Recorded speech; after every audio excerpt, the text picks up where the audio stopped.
Mayank, it's great to have you on. Thanks so much for taking time out of your busy schedule. Uh, Given your background, Mayank, as you've been a data leader in many enterprises, I thought it would be great if we could have uh, enterprises out there hear from you and get your perspective, which I think is a unique perspective as you've been doing data and analytics and applications at scale. One question I get very often is, what does modernizing actually mean if you're a data leader? Could you, and I know this is a topic that you could probably talk for days on, but in 5 minutes or less, if I had to sort of put you on the spot and say, Mayank, imagine there is a new data leader being hired or a role being created in an enterprise, and they're trying to formulate that role and think about the top 3 or top 5 outcomes that this enterprise should be looking for when it comes to modernizing with data. What should they be looking for? Yeah, I think that's a great question, and I think about it a lot.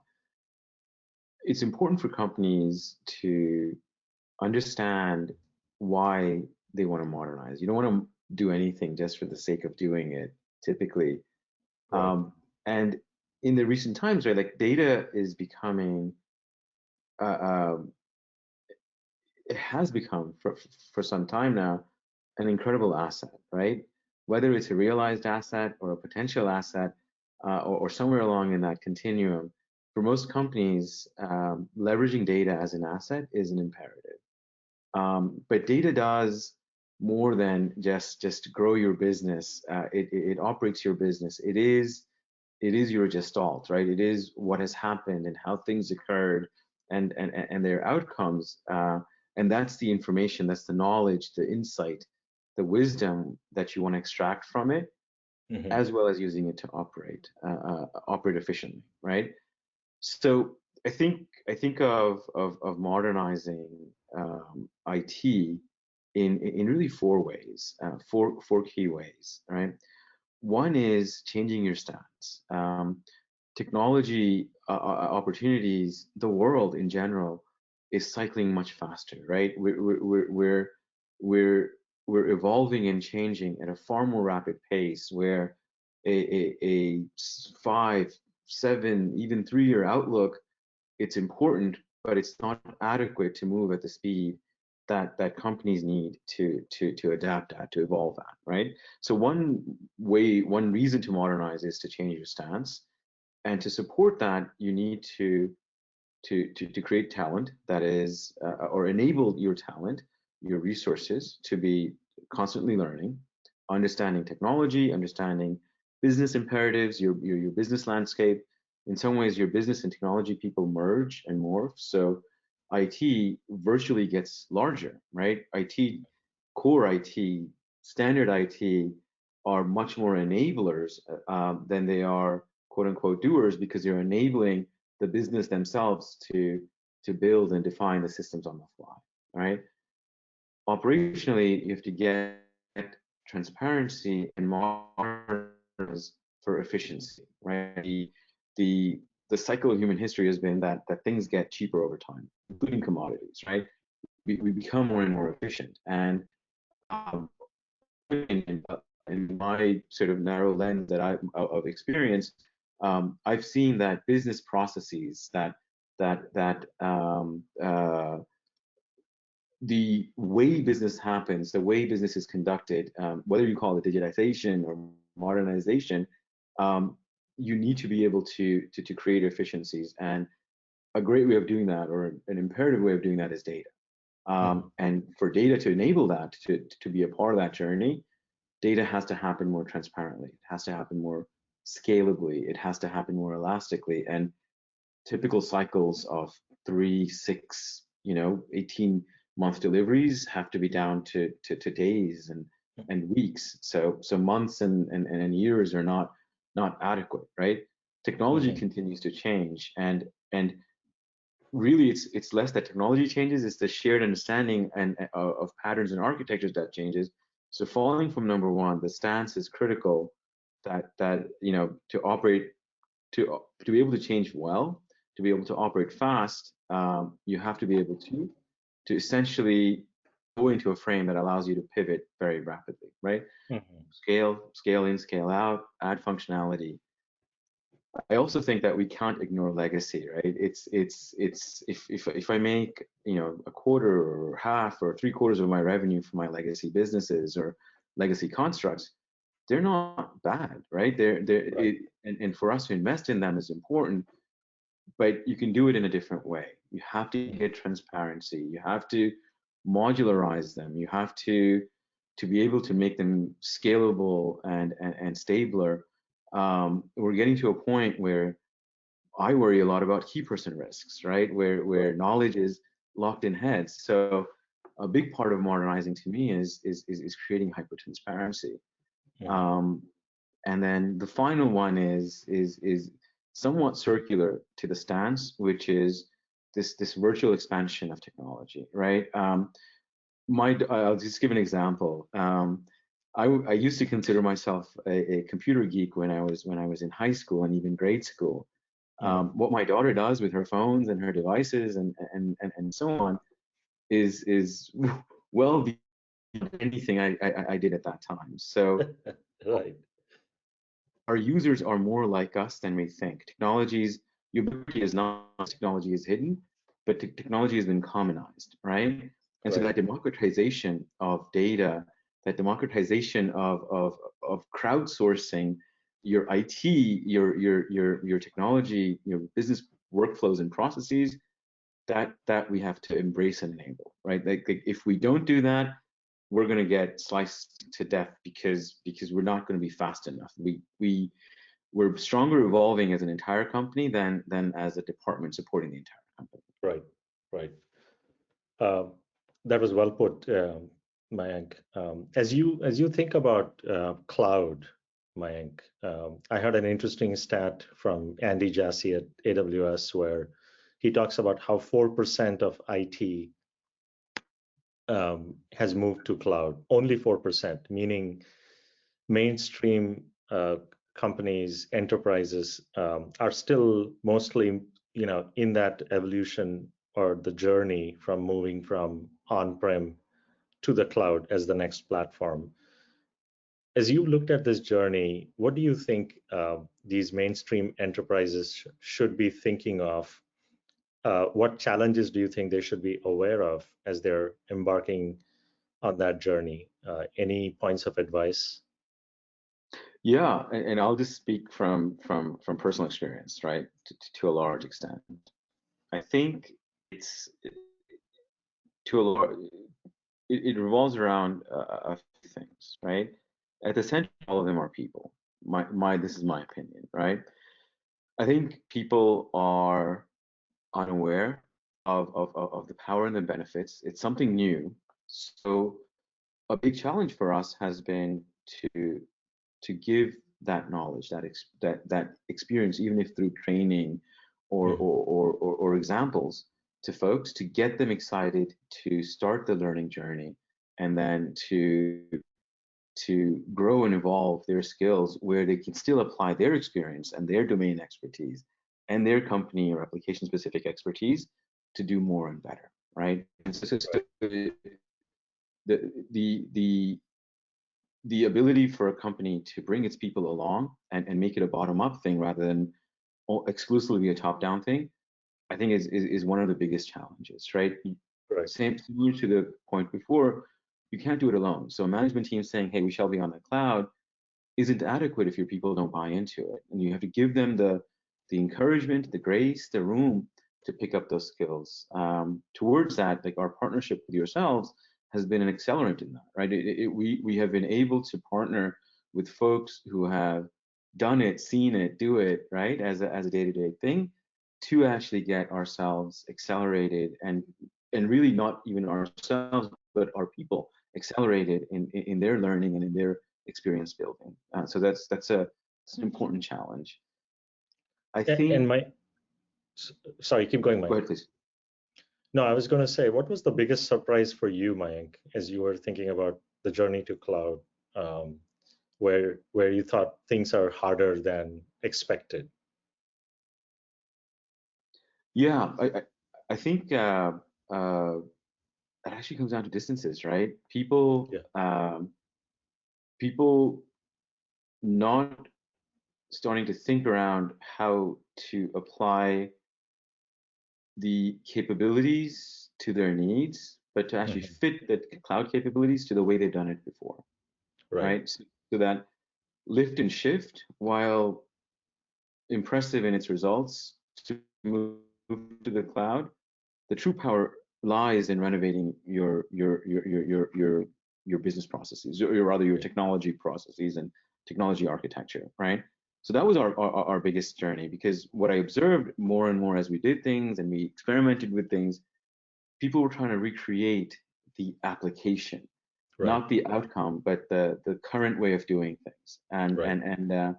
That was important, because if the folks, as they understood more and more and they learned the cloud technologies and approaches more and more, then you started to see this step change in their thinking, Got it. in how they were approaching towards building, right? How they were approaching towards leveraging, not saying, hey, I did X and Y and Z. Well, A does the same output, and A is radically different from how I did it before, but it gives me the same output. It gives me the same outcome. Right.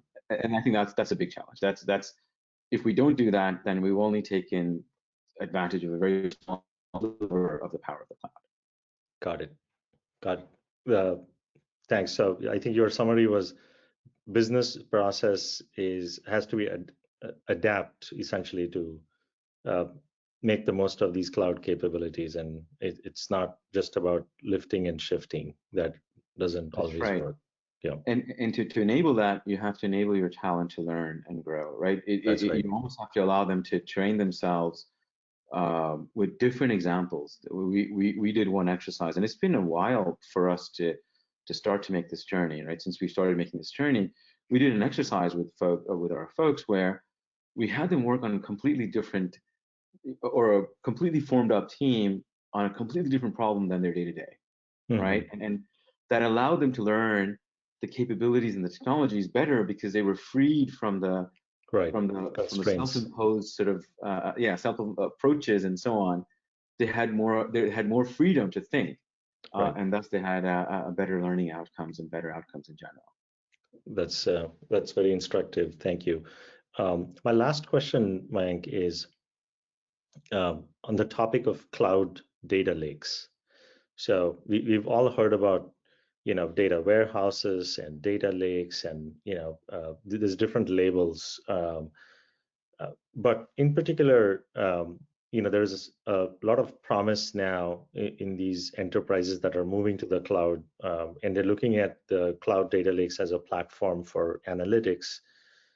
Could you maybe share your point of view on what should a data and analytics platform in the cloud be able to do from a capabilities perspective, as you think about the kinds of applications you're looking at, right, which are high scale, everything from data moving in, security, different stakeholders connecting, doing processing. It's a whole end-to-end pipeline. And so maybe if you could comment on um, what the key capabilities of this cloud data lake look like, so that other companies can benefit from your sort of architectural requirements.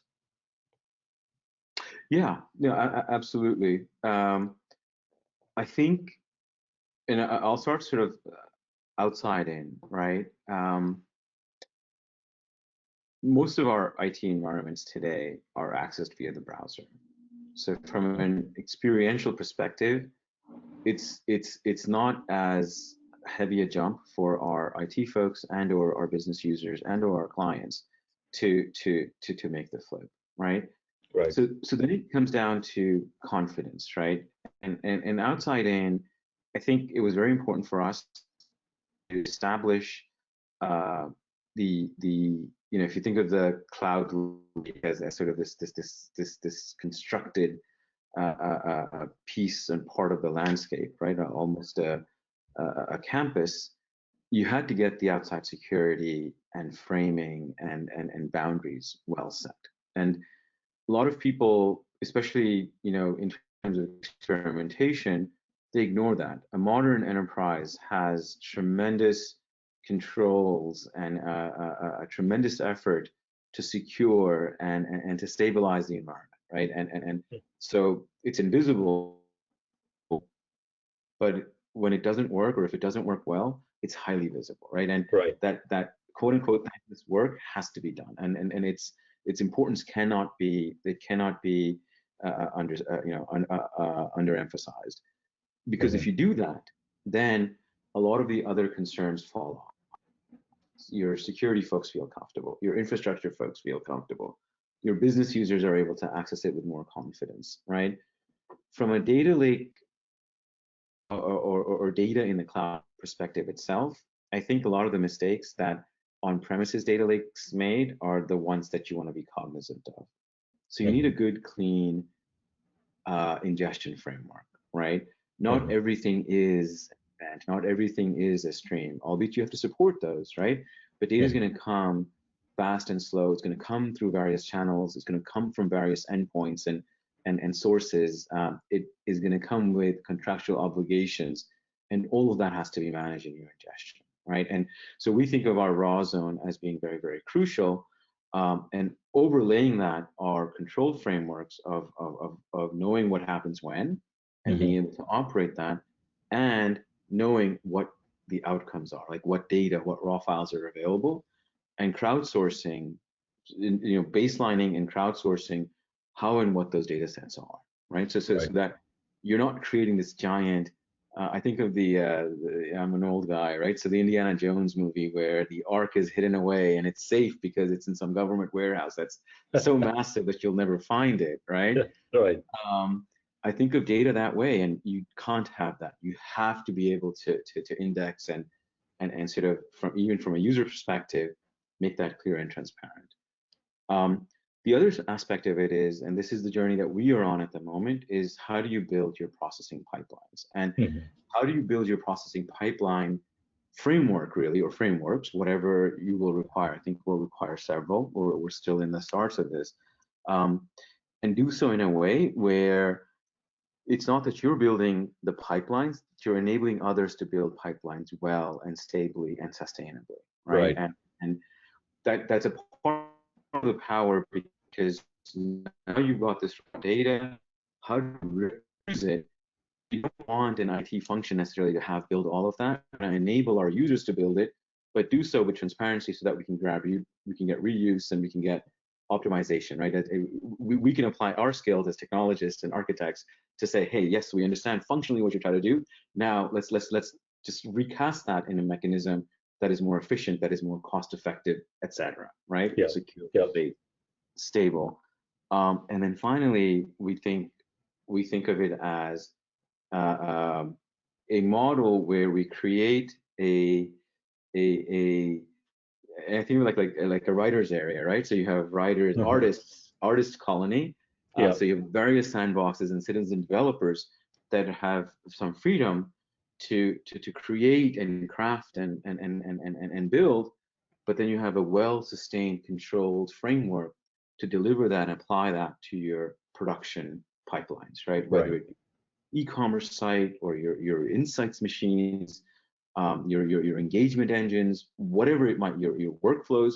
So you sort of create these two distinct on the same platform, two very distinct spaces. One is kind of like your bohemia, and the other is very much the industrialized, Right. methodical, walled garden that supports your product infrastructure. Got it. No, that's great. Great analogy. It's sort of like how movies are made, I That's guess. right. That's right. There's the Um, editing room, and then there's finally the distribution, right? And that's right. that's where the revenue hits. This is That's where right. the creativity and innovation happens. Awesome. Thanks so much, Mike. I really appreciate you stopping by our lounge and sharing your thoughts. And it's really exciting to think about what you're building. And good luck for that. And looking forward to the partnership. Mayank Indeed. Gupta, Thank you. SVP from LPL.